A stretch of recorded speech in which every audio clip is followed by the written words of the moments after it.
হচ্ছে এটা একটি বর্বরোচিত হামলা। এই হামলার বিরুদ্ধে আমরা নিন্দা জানাই এবং প্রতিবাদ জানাই। কিন্তু বিষয়টা হচ্ছে আমরা বিশ্বাস করি যে জুলাই আন্দোলনে যে সকল রাজনৈতিক দল একসাথে ঐক্যবদ্ধ হয়ে আন্দোলন করেছে তাদের কারো পক্ষে এই কাজ করা সম্ভব নয়।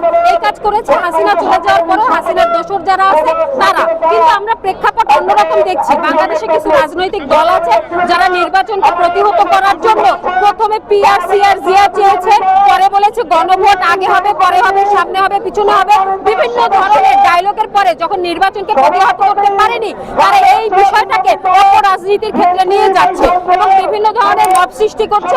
আমি হামলার তীব্র নিন্দার সাথে সাথে এই মবক্রেসির তীব্র নিন্দা জানাচ্ছি এবং আমরা আশা করছি এই সকল ষড়যন্ত্রকে মোকাবেলা করে বাংলাদেশ একটি নতুন গণতান্ত্রিক সরকারকে উপহার দিতে এই ইউনূস সরকার সক্ষম হবে। সকলকে ধন্যবাদ।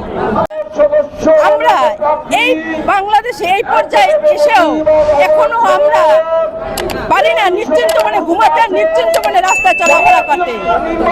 আজকে আমরা দেখতে আছি কালকে যে হাতিবাইয়ের বিরুদ্ধে যে গুলিয়া বর্ষণ হয়েছে, কারণ তার একটাই দোষ, সে সত্যের ন্যায়ের কথা বলে, তার কণ্ঠ বন্ধ করার জন্য স্বৈরাচারী হাসিনার দোসররা আমার বিশ্বাস এই কাজটা করেছে। কারণ সত্যের কথা বলতে গেলে স্বৈরাচারী হাসিনার, আমরা মনে করি হাসিনার কাছে হাসিনার দোসর আছে। আমাদের সাধারণ জনগণ, রাজনৈতিক দল যারা আছি, আমাদের সবাইকে সজাগ থাকতে হবে। সামনে আমরা মনে করি এইরকম অরাজকতা করার চেষ্টা করবে, তাই এদেরকে চিহ্নিত করে আইনের আয়তায় আনা হোক এবং জনগণের সামনে বিচার করা হোক। এইটাই আমার কথা বক্তব্য।